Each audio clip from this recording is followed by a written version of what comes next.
God. It is forbidden. That is why Solomon calls that woman who is enticing the young man that she is a forbidden woman. You know, there are people who will misinterpret that to say that it does not belong to that country. That she's a forbidden, maybe a foreigner. No, that is not what it means. Particularly charismatics, they like to use very strange interpretations.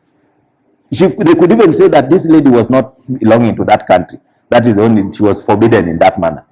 That is not the forbidden we are talking about here. The forbidden we are talking about here clearly means a person who is not my wife, a person who is not my husband.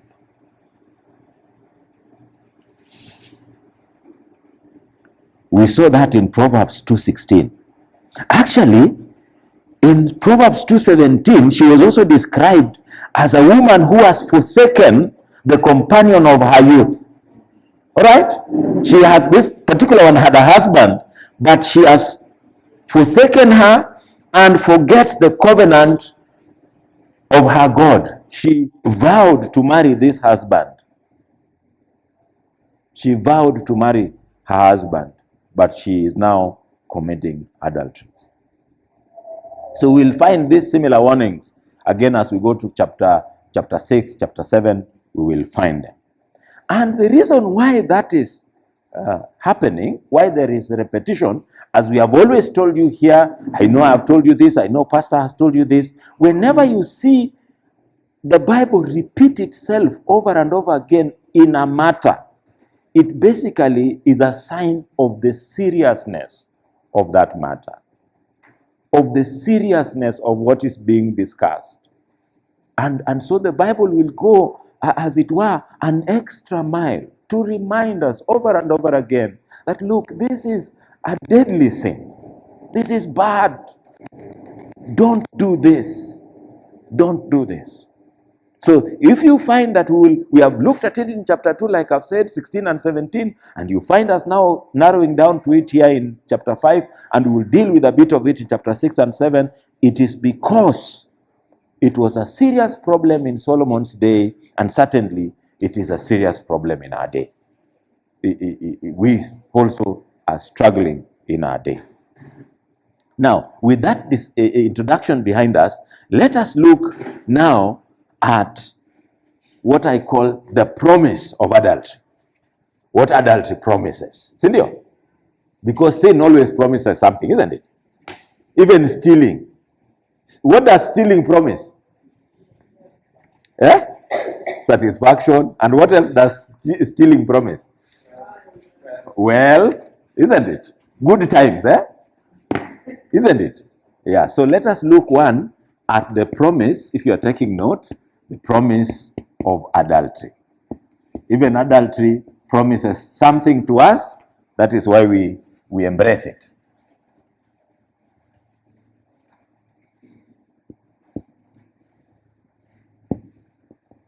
Okay? But first, I want us to look. There are two promises that adultery gives. It has its false promises and it also has its real promises. Real or true promises. You know, this adultery, it promises things. Okay? It has false promises, but it also has promises which come from adultery. Okay? So let's dig into it. Look at verse 3. Verse 3. Are we there? Who will read for us verse 3? Everyone has a Bible. Please pass on this so that, yes, you read it. You read it. Verse 3. For the lips of a forbidden woman drip honey, and her speech is smoother than oil. Okay, so her lips, this forbidden woman, her mouth, the things she says, they drip honey. How many of you know honey? Honey. Eh? You know honey? Honey is sweet. Honey is sweet because it is made out of nectar, of the sweet parts of the flowers. Isn't it? By bees. Bees are the ones who make. They're called honeybees. They make it. And it is absolutely sweet. Honey is also one of the purest forms of sucrose. It is so pure that it hardly spoils. It self-preserves. It is that beautiful. One of the beautiful things that God has allowed us to eat from bees. Honey. Now, those of you who have had the privilege of keeping bees or seeing where honey is harvested, you know, some of you just eat honey from the shelves of supermarkets, but you've never known where they are taken from. Well, they are taken from certain things that bees make called honeycombs. Okay? Now, those honeycombs, when they are ripe and they are ready for harvesting, they are so tender. They're very tender in the place where the bees have arranged them in slots. When you touch, the mere touch of a comb, because of the little pressure on your hand, will cause the honey to drip. Right? It drips. And you start salivating. I do. Because we used to keep bees and we used to harvest them. My wife knows that. And whenever we touch and then it starts dripping, isn't it? You want to eat it that very minute. You cannot wait, can you? So you have to be told, wait, let's put it all together first. Solomon uses the imagery of dripping honey. This woman's mouth, the things that she's saying, they are as sweet as honey. They are lovely in the way she speaks them. They are inviting, like the honey invites you to eat it.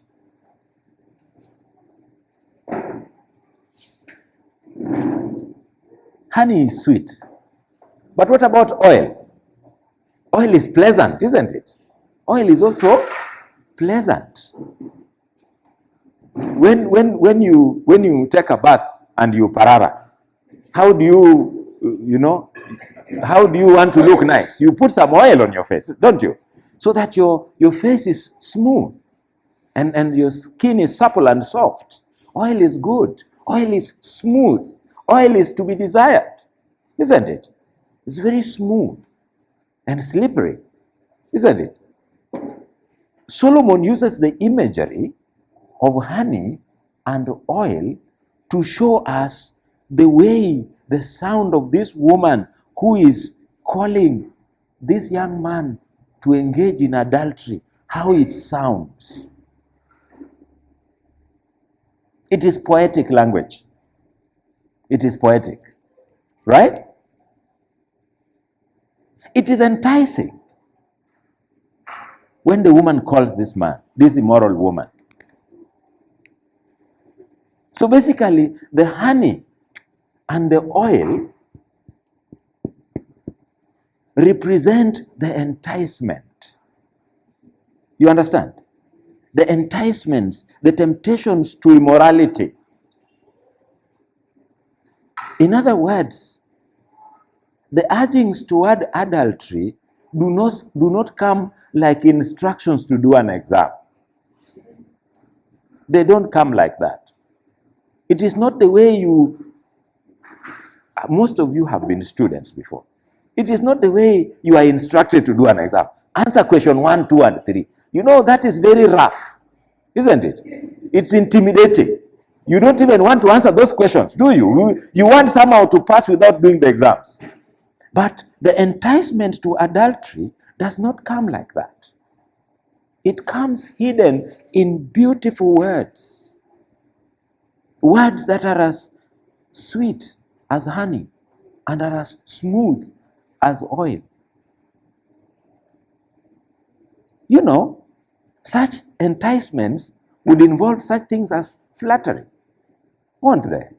Oh, look how beautiful you are. You know, the man says the beautiful until you think his neck is going to chop off. Just look how you're so beautiful, you know. And the lady thinks, am I so beautiful that this man shakes like this just saying how beautiful I am, The people who are going to tell the girl she is beautiful don't just say you are beautiful. No, they say it in a nice way, isn't it? That the lady, even as she thinks she is beautiful, isn't it? Your lucky husband, he has you all to himself. Oh, you're so beautiful. You look amazing. Has anyone told you today that you're beautiful? My, isn't it? Like J.F. Koinange would say, my, many miles. So the girl feels beautiful. What about if you are a man? Hello, handsome, isn't it? Even if you are not. But hello, how do you feel when you are told hello, handsome? You don't say, I'm ugly. No. You say, yeah, hi. It encourages your heart, doesn't it? You feel, yeah, I have been noticed. I am good looking. I didn't know this. You go back to the mirror and check again, don't you? Because everyone likes to be appreciated. It is as sweet as honey. Go to your ears and to your mind. It is as smooth as oil. It is enticing.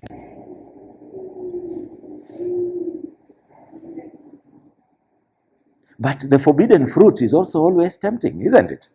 We saw that in Genesis when Pastor taught us. Do you remember? Genesis 3:6.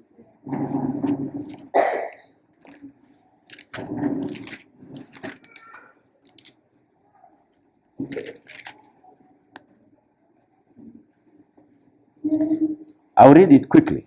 So when the woman saw that the tree was good for food, and that it was a delight to the eyes, and that the tree was to be desired to make man wise, she took of its fruit and ate. And she also gave some to her husband who was with her, and he ate. You remember Pastor laboring here telling us that tree was just as good as all the others. That there was nothing different. It was just, the other ones were also good, but only that this one was forbidden. That was the only difference. Because all the others were also good for food and they were also appealing to the eye, only that this particular one was forbidden. Friends, our nature as human beings is that anything that is forbidden becomes enticing to us. That's how we are wound up. That's how we are wired. If we know that, then we know why we need to take care. That's how you are wired. That is how I am wired. Even when God gives us good things, the one he says, this one don't touch, that one becomes enticing. Now, many of you have children at home, don't you? How does it work for you when you tell them that there's a particular thing they shouldn't touch? They can't rest, can they? They really just want to go around. Mama Juna, does that happen? Like with Kinal Levin? Yeah? They wonder. Even Levin could be asking Junior, why do you think Mommy does not want us to touch this one? Why do you think? Should we touch a bit? No, she said we shouldn't touch it. Well, just touch a bit, isn't it? So that they see their experience. Why our minds are wired to be inquisitive, to find out why are we being restrained from this one. And that is what happened to our forefathers, our Adam and Eve. The forbidden fruit. We don't want to go back there because it's a long story, but we saw that even all the other fruits that they had been given, they were good for food. And all of them were appealing to the eye. God himself, whose standards are so high, said, it is good. Didn't he say that? When he had created, he said it. Who knows good things better than God? He said, this thing is good. But because it is forbidden. So this woman speaks words that are smooth. You know,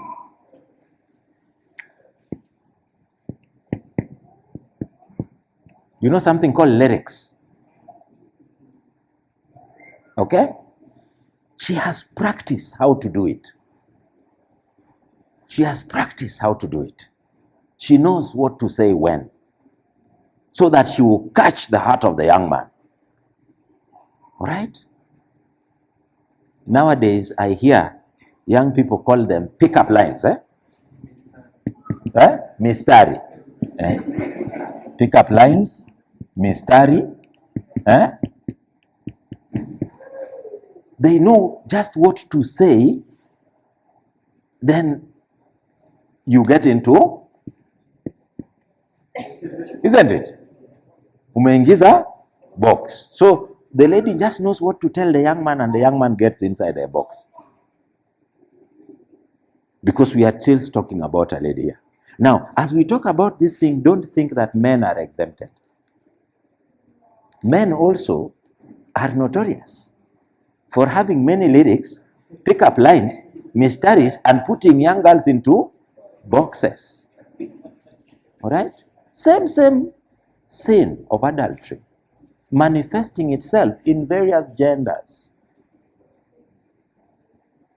The first step towards a forbidden or immoral association, my friend, almost always begins by what is said.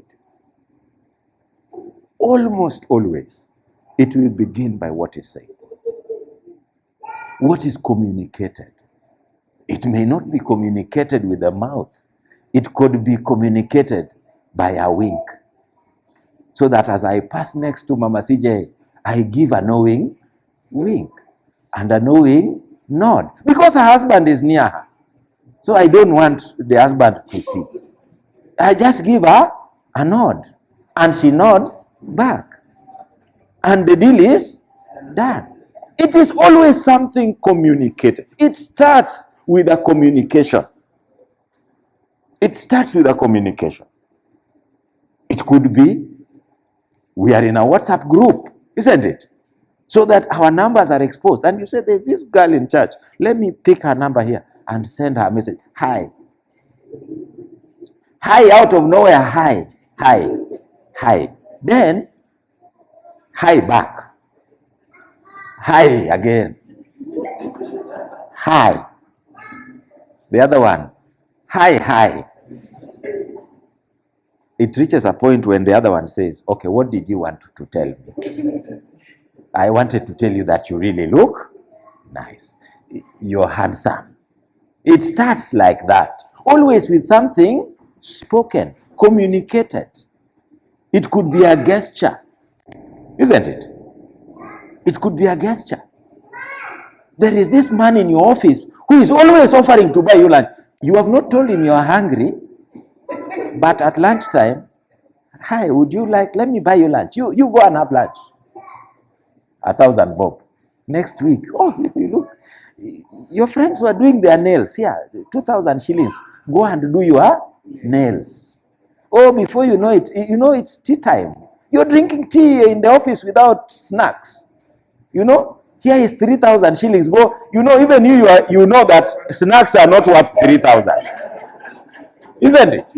Which snacks are purchased with 3,000 shillings or 5,000? Those are very serious snacks, aren't they? It's always a communication. Friends, it sounds humorous. But do you know that even as you do your research in the commentaries, they say it always begins with a communication. Adultery always begins. No one commits adultery in sleep that they just found themselves. It always has to be a communicated idea, responded to, and agreed and negotiated. That's how it happens. It always is communicated.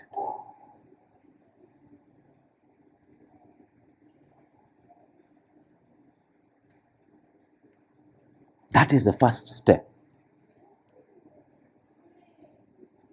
And it speaks to the great need for men and women to guard their speech, to guard their communication with the opposite sex.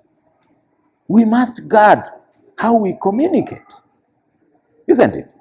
So that we don't take advantage of those holy kisses. That, in church we are going to do holy kisses. We talked about our own environment, didn't we? When we were doing the marriage workshop. You remember, those who are here. And someone was, is it right for people to hug? Right? That, after the service, I just tell pastor that today we are not singing the praise God from whom all blessings flow. The elder has decided that we are going to hug each other in this church, and you reach another one, you just hug and don't want to leave, and there is just uncontrolled communication, bodily communication, isn't it? It's not right. We must be careful. So we do certain things in order to avoid the temptation to sin. We guard what we say. We guard how we communicate. Is it common to you to call the opposite gender dear, darling, honey, beautiful, even if they are not your wife? Oh dear, umeikazana tu na dear. Hi dear, hi, which dear? Hi darling.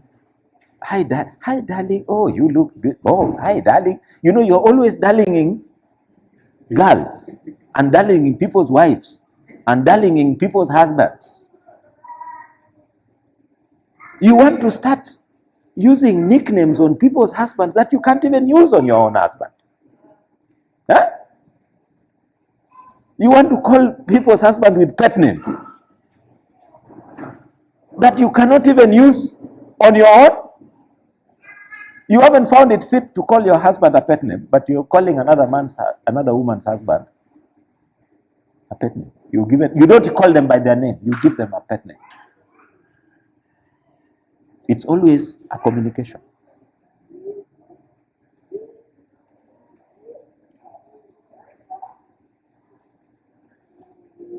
The principles of seduction, key is communication.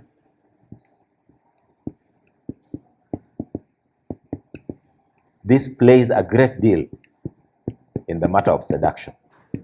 How you communicate. How you communicate. Are we careless in our communication?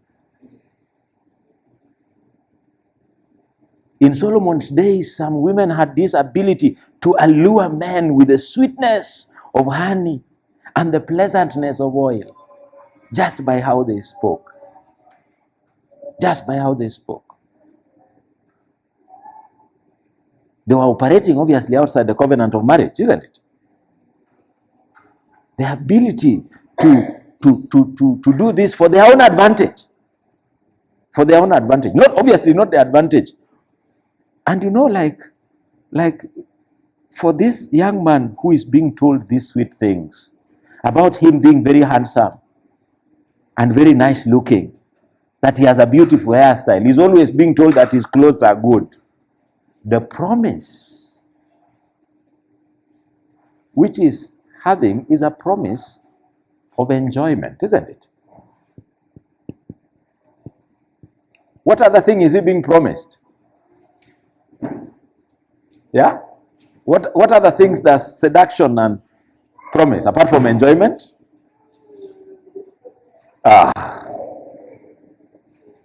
Yes? Good times.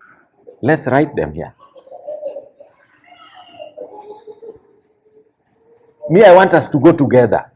That's why I get exasperated when you don't respond. Enjoyment, good times, fun, right? Fun. What else? Maybe money, isn't it? Maybe money. Do you think about gifts? Right? Gifts will come. What about trips? Isn't it? Adventure will come. Friends, these are just some of the false promises of adultery.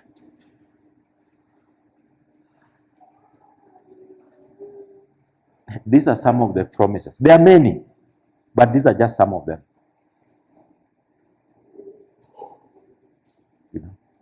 Wonderful times, good times you will have. You would have gifts will be given to you. Maybe money will be given to you. Maybe there will be, pardon? Peace. You'll have peace. Isn't it? Yes?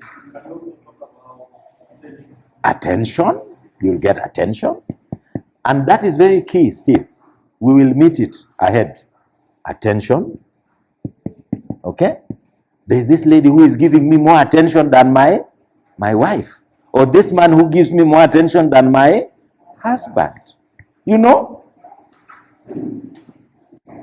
There's these things that we read on social media. I was reading a joke. How when another man's wife calls him, he picks up the phone and says, yeah? Yeah?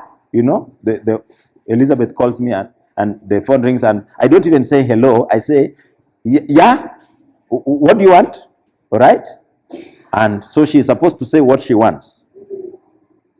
Then the man disconnects his phone.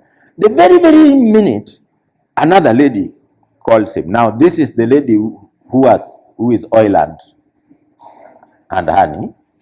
And she says, hi, honey. Can I call you back so I don't finish your credit? All right? He is even willing to pay for her to talk to him. You see, for his wife it was, yeah, what do you want? Right? Quickly, finish, quickly. But for this other lady, it is, I would even like to call you back so that he pays for their talk time. He does not want her to even spend to talk to him. That's how special. Those, however, are the false promises of adultery. Adultery promises much. It never delivers, though. It never delivers what it promises. The enticing things that adultery promises. Look how Solomon tells his son in verse 3. For the lips of a forbidden woman, they drip honey, and her speech is smoother than oil. But verse 4, there is a but. You see that conjunction? But in the end, she is as bitter as wormwood. I do not know how wormwood is bitter, but it must be the most bitter type of wood. She is as bitter. What she will give you, her real output, the real promise is trouble. The promise that will come is trouble.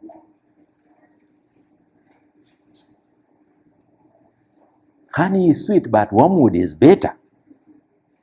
The sweetness in the allure of the immoral woman becomes bitter. And a smooth talk, her oil-like pleasantness, becomes as a sharp, double-edged sword. You see it there. But in the end, she is as bitter as wormwood, sharp as a two-edged sword. A sword with the two sides which are very sharp. Whichever side you take, it must cut you. There is no side that is pleasant to the touch. It will hurt you. Solomon is telling his son that this thing can only harm you. Adultery will only harm us. It will only harm us.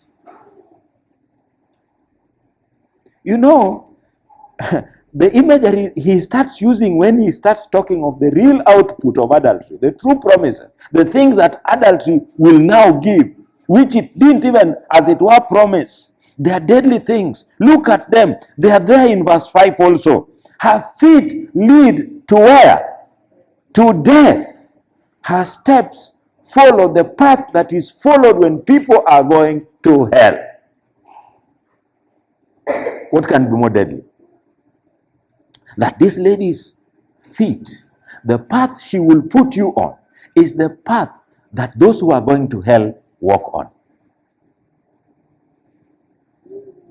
When you are going to town, you must walk on a certain road from here, isn't it? If you want to walk, there must be a road you're walking to. And that road, you know, it will lead you to town. If you don't know, you go to Google. And you Google and you say, if I wanted to go and visit Brother Ken in his home in Oyugis, where do I go? If Pastor wanted to come and visit me, I can tell him, I will give him a pin, isn't it? Tell him, if you follow here, you will reach. That is the path that leads to our home. The path that adultery puts us on, the people who walk on it are walking towards hell. The people we will find walking on that path, they are not headed to heaven. They are headed to hell. Her steps follow the path of Sheol or to Sheol. Her feet go down to death. To death. She promises to add life, good times, doesn't she? Peace, good attention. That's what she promises. But she is in fact taking it away. Adultery takes our lives away. Adultery takes our lives away. Adultery can cause fights, can't it? And in the process, someone may be beaten. If you're found someone's wife, they will beat you. You've seen that clip of the West Africans where one man runs out of a house, passing even with a wall, naked, because the owners of the wife have just arrived. And he has to run very fast. He did not even take his clothes. The man just runs, and because it is an earth wall, he passes with the wall and the grass and everything and the thatch, and he is running and jumping on top of. You know, it is such a sin that if his children should appear, he would not know where to hide, would he? He would not. That is the real result of what adultery gives. It gives problems.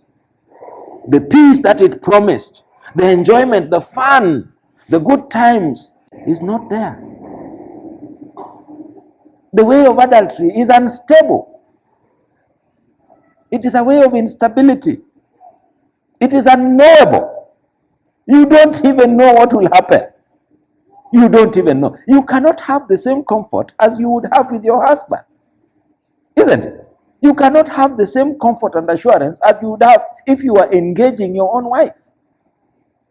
In this other one, even though you are being promised good things, the truth of the matter is that you don't even know the outcome.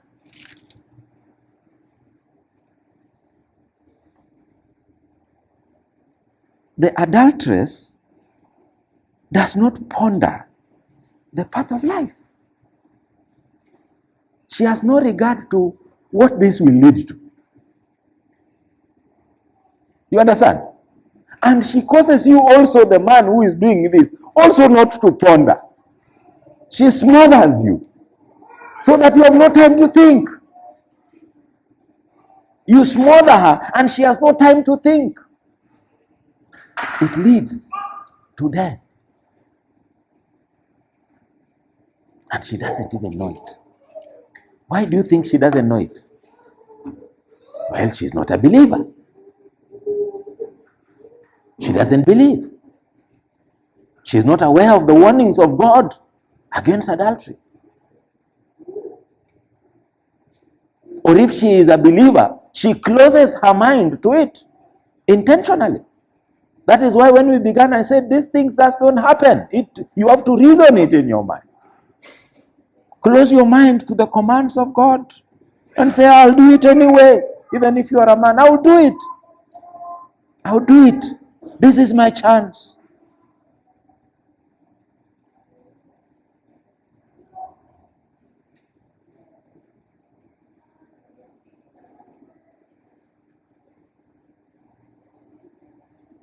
those who are led to immorality, the immorality of adultery, they often feel that they know the motives of their partner in the sin. But the truth of the matter is that they don't. They don't. So you have this young girl who you think you want to talk to, and you want to entice her. She thinks that this man, Owiti, is a good man. He's giving me money, isn't it? He's a nice man. He has my welfare at heart. But that is not true. I only want her for sex. She thinks she knows my motives, but she doesn't. The same thing with a woman. You think you found a fresh one that really loves you, but you do not know her motives. You do not know her motives. The Bible says so. That the person who sins with you, you will never know their motives. There is another motive behind the sin. That is why those are the real promises that adultery brings. To kill you, to send you to hell. The death there is eternal death. All right? It is not that it takes a panga and chops you. It leads you to eternal damnation. It is a sin that if you persist in it,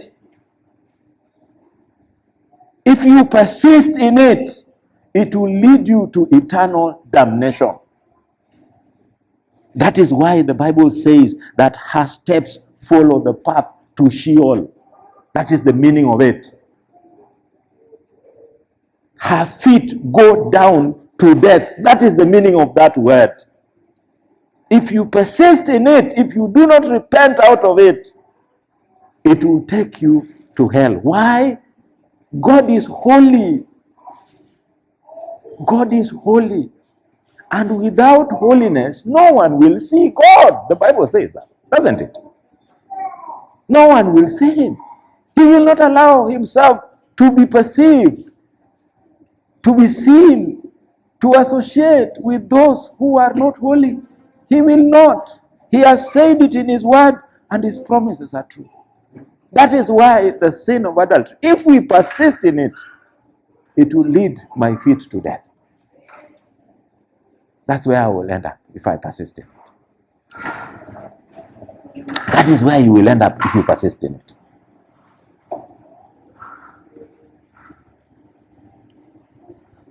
So that in verse 7, Solomon tells his son again, "Hear now, O sons, listen to me."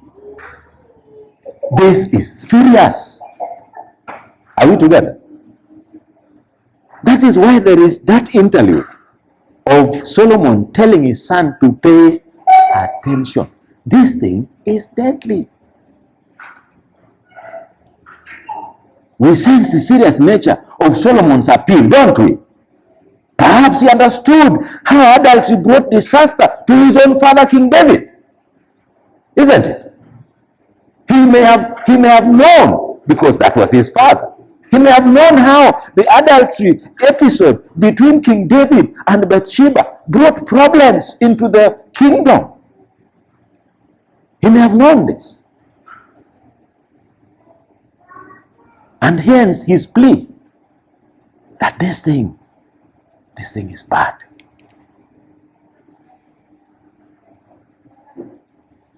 Adultery delivers, but not what it promised. Not what it promised. It will deliver. It will deliver.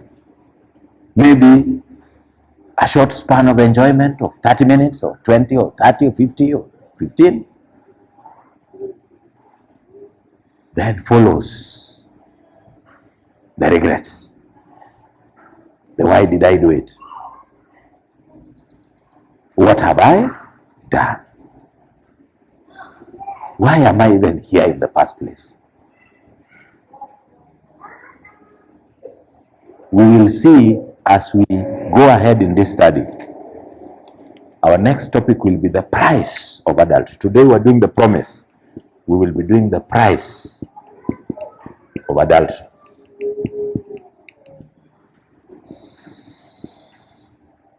Okay? Next Sunday, we will see now the price. First, we have looked at the promises. It promises very good things, doesn't it? Yeah, enjoyment. But some of the things it will end up, the promises it will end up giving you include death, sickness.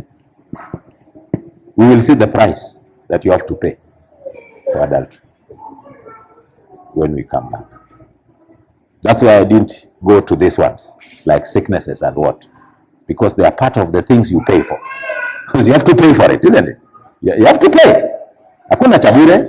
Lazima ulipe. Hata kama unalipa na mwili yako, utalipa. We'll see the price that we have to pay when we insist that we are going to engage in the sin of adultery. We will see the grave perils of this sin. I want to stop there. Unless there is a question or a comment, then the rest of this stuff we will discuss at the meditation hour. At the meditation hour.